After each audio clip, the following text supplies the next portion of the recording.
नमस्कार, मी रुशाली यादव सारंग. धनंजय मुंडे आणि धस यांच्यामध्ये डील झाल्याचा आरोप होतोय. पाहुयात त्या संदर्भातल्या टॉप 9 बातम्या. एक मोठी डील झाली. धस ज्या वेगानं पुढे गेले त्याच वेगानं ब्रेक लागला. बावनकुळे धसांचे बॉस. बावनकुळेंनीच धसांना ट्रॅपमध्ये पकडलं का? राऊतांचा सवाल.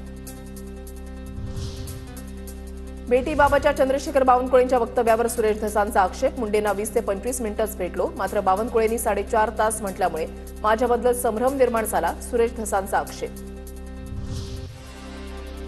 धनंजय मुंडे आणि सुरेश धस यांच्या भेटीमध्ये मोठी डील झाल्याचा आरोप संजय राऊतांनी केलाय. धस माघार घेणार हे आपल्याला एका व्यक्तीनं आधीच सांगितलं होतं असा दावाही राऊतांनी केलाय. माघार घेणं ही सुरेश धस यांची परंपरा असल्याचीही टीका. धनंजय मुंडेंना भेटण्यासाठी भाजपनं सुरेश धसांवर दबाव आणला. मुंडे धस भेटीवर मनोज जरांगींचा दावा.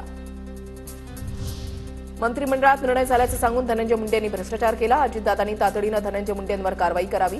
अंजली दमानी यांची मागणी. तर इफ्कोमध्येही घोटाळा झाल्याचा अंजली दमानी यांचा आरोप.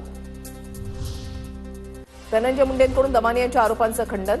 दमानी यांचं पुन्हा अर्धवट ज्ञान आणि खोटं प्रदर्शन. मुंडेंचं प्रत्युत्तर. जीआर काढण्याची पद्धत आधी समजून घेण्याची टीका. 2 दिवसामध्ये पालकमंत्रीपदाचा तिढा सुटेल तर मुंडेंच्या राजीनाम्याबाबत मुख्यमंत्री उपमुख्यमंत्री निर्णय घेतील. कोणत्याही गोष्टीला मर्यादा असते. भरत गोगावलेंची प्रतिक्रिया. धनंजय मुंडे बाबतीत मीडिया ट्रायल होणं योग्य नाही. धनंजय मुंडेंसंदर्भातील प्रश्नावर प्रफुल्ल पटेलांची प्रतिक्रिया. करुणा मुंडेंनी सुप्रिया सुळेंची भेट घेतली. मुंबईतील वायबी चव्हाण सेंटरला दोघांची भेट. करुणा मुंडेंना केलेली मारहाण. इतर आरोपांची माहिती सुळेंना दिली.